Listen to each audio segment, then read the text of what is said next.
हरे कृष्णा, राधे राधे साथियों, आज मैं आपके सामने प्रस्तुत हुई हूँ बहुत ही महत्वपूर्ण विषय के साथ, जिसकी चर्चा करने के लिए अगर युग भी मिल जाएं तो शायद वो भी कम होंगे। उस महत्वपूर्ण विषय का नाम है सर्वशक्तिमान, अनंत कोटि ब्रह्मांडों के स्वामी, आदि पुरुष भगवान श्री कृष्ण। साथियों, भगवान श्री कृष्ण से जुड़ी हुई कुछ छोटी कुछ बड़ी जानकारियां लेकर मैं आपके सामने प्रस्तुत हुई हूँ। लेकिन अगर आप पूरा वीडियो अंत तक देखेंगे तभी इसके रोचक तथ्य और महत्वपूर्ण जानकारियां आप समझ पाएंगे और उसका लाभ उठा पाएंगे। तो साथियों, अगर आपको वीडियो पसंद आए तो प्लीज़ लाइक, शेयर और सब्सक्राइब कीजिए। अगर आप वीडियो को शेयर करेंगे और सब्सक्राइब करेंगे तो वो ज़्यादा से ज़्यादा लोगों तक पहुंच पाएगा और ये जानकारियां कुछ चंद लोगों तक सीमित ना रहकर आगे तक बढ़ेंगी, जो बहुत ही ज़रूरी है। तो साथियों, वीडियो को अंत तक अवश्य ही देखें। साथियों, भगवान श्री कृष्ण का जन्म, जो कि नारायण के अवतार हैं, उनका जन्म भाद्रपद मास के कृष्ण पक्ष की अष्टमी तिथि को रोहिणी नक्षत्र में बुधवार के दिन 18 जुलाई को 3228 बीसी में हुआ था, जो आज से 5252 वर्ष पूर्व की बात है। साथियों, भगवान के जन्म का समय था 0000 AM, कोई संख्या नहीं थी। 0000 AM। प्रभु इस पृथ्वी लोक पर 125 वर्ष 8 महीने और 7 दिन रहे थे। साथियों, प्रभु के जैविक माता पिता वासुदेव और देवकी माता थे और उनके पालन करने वाली माता पिता यशोदा मैया और नंद बाबा थे। साथियों, वैसे तो प्रभु के बहुत सारे नाम थे, कृष्ण, कन्हैया, सांवरा, बहुत सारे नामों से लोग उन्हें प्रेम से बुलाते थे। लेकिन आपको पता है कि उनके जन्म की, उनके नामकरण की एक लीला भी है। आइए सुनते हैं। भगवान श्री कृष्ण के नामकरण को किस ऋषि ने किया, आपको पता है? यदुवंश के आचार्य गुरु ऋषि गर्ग ने भगवान श्री कृष्ण का नामकरण किया था। जब वो नंदोत्सव में आए तो उन्होंने देखा कि एक बहुत प्यारा बालक यशोदा मैया की गोद में बैठा है। उन्हें देखते ही ऋषि गर्ग अपनी सुध बुध खो बैठे और थोड़ी देर बाद जब वो चैतन्य अवस्था में आए तो वो समझ गए थे कि ये बालक कोई साधारण बालक नहीं, बल्कि स्वयं नारायण के अवतार हैं। और जैसे ही उन्होंने ये बात नंद बाबा को बतानी चाहिए, तभी बाल रूप श्री कृष्ण भगवान ने अपनी उंगली से और अपनी आँखों से उनको इशारा किया कि वो ये बात यहाँ पर ना बताएं। साथियों, फिर ऋषि गर्ग ने प्रभु की बात सुनते हुए ये बात किसी को भी नहीं बताई और उनका नामकरण कर दिया। सबने पूछा कि इस बालक को क्या नाम दिया है आपने? तब ऋषि गर्ग ने कहा कि इस बालक का नाम है श्री कृष्ण, जो कि अनंत दैवीय और यौगिक शक्तियों से भरा हुआ बालक है। ये बात उन्होंने नंद बाबा और यशोदा मैया को बताई। लेकिन यशोदा मैया और नंद बाबा ने कितनी ही लीलाएं प्रभु की देखी, लेकिन कभी भी उन्होंने अपने पुत्र को भगवान नहीं माना, क्योंकि यशोदा मैया का वात्सल्य प्रेम इतना ज़्यादा था कि वो अपने पुत्र को कभी भगवान नहीं मानती थी। वो कहती थी, मेरा तो ये छोटा सा लल्ला है, छोटा सा पुत्र, जब बिजली कड़कने से मेरे पल्लू में छुप जाता है, माखन चुरा के खाता है, तो ये भला भगवान कैसे है? ये तो मेरा पुत्र है, ये साधारण बालक ही है। उन्होंने प्रभु के मुख में माटी खाने पर पूरे ब्रह्मांड के दर्शन कर लिए थे और जब यशोदा मैया चेतना में आई तब भी उन्होंने ये बात नहीं स्वीकार की कि मेरा पुत्र भगवान है। साथियों, ये नंद बाबा और यशोदा मैया का वात्सल्य प्रेम था। जिस रूप में वो लोग आए थे उसी रूप में प्रभु को वो मानते रहे। साथियों, भगवान श्री कृष्ण को अलग अलग जगहों पे अलग अलग नामों से पूजा जाता है। प्रभु को मथुरा में कृष्ण कन्हैया कहते हैं, उड़ीसा में जगन्नाथ भगवान, महाराष्ट्र में विठोबा, राजस्थान में श्रीनाथ, गुजरात में द्वारकाधीश और रणछोड़, कर्नाटका में कृष्णा, केरल में गुरुवायूरप्पन आदि नामों से प्रभु को पूजा जाता है। पूरे संसार में उनके अलग अलग रूप में भक्त उनको पूजते हैं। साथियों, जब प्रभु 89 इयर्स के थे तब कुरुक्षेत्र का युद्ध हुआ था।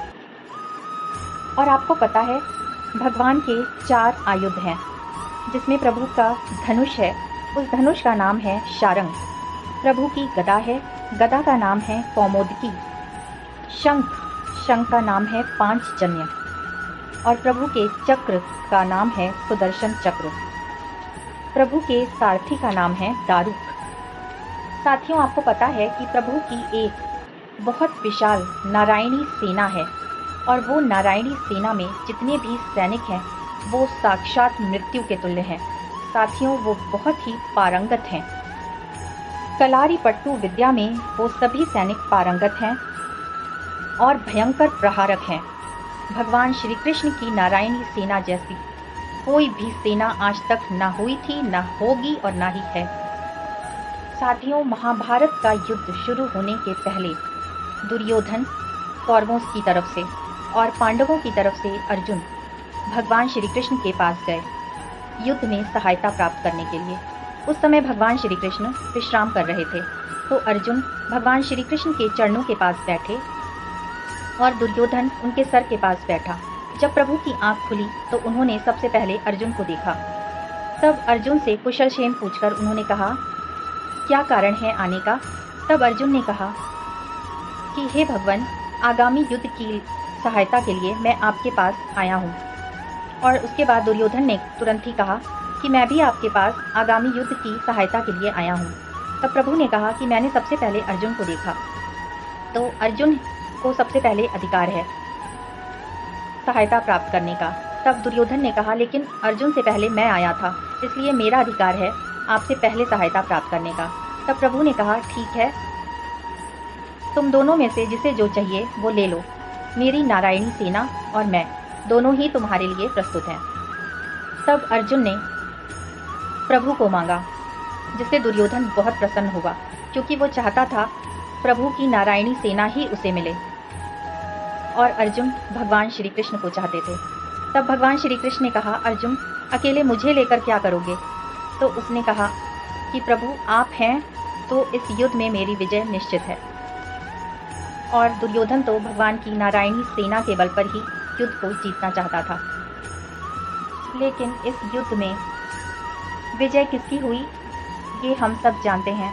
जिसके साथ भगवान थे विजय उसी की हुई। पांडव ही जीते और कौरव हार गए थे। इस दौरान साथियों, भगवान श्री कृष्ण ने 4 लोगों को मारा था, जिनके नाम हैं चनूर, कंस, शिशुपाल और दंतवक्र। साथियों, भगवान श्री कृष्ण की 16,108 रानियां थी, या ये कह सकते हैं कि वेदों में ऋचाएं भी 16,108 हैं। और उन सब में उन सभी को उसी परम ब्रह्म के दर्शन होते हैं। लेकिन ये बात सिर्फ उनके भक्त और प्रेमी जन ही समझ सकते हैं। साथियों, प्रभु की 8 रानियों के नाम हैं रुक्मणी, सत्यभामा, जाम्बती, कालिंदी, मित्रविंदा, नग्नाजिति, भद्रा और लक्ष्मणा। ये मुख्य 8 रानियां थीं। प्रभु के बड़े भाई का नाम था बलराम और बहन का नाम था सुभद्रा।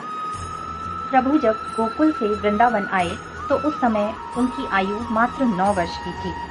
उसके बाद वो 10 वर्ष और 8 महीने वृंदावन में रहे। उसी दौरान उन्होंने कंस को मारकर अपने माता पिता देवकी और वासुदेव को आज़ाद कराया था। साथियों, प्रभु ने एक बहुत सुंदर विशाल नगरी जिसका नाम है द्वारिका, उसको बसाया था।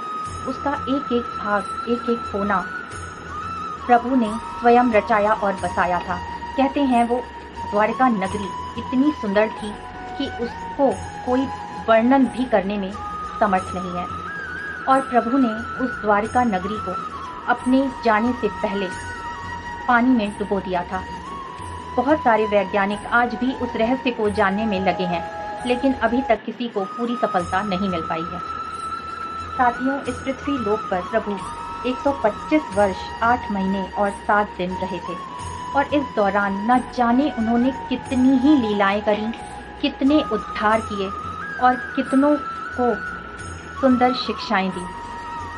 साथियों, जारा नाम के एक बहेलिये के द्वारा अनजाने में प्रभु के पैर के अंगूठे में तीर लगने से प्रभु इस लोक से अपने लोक में प्रस्थान कर गए और ये केवल प्रभु की लीला का ही एक भाग था।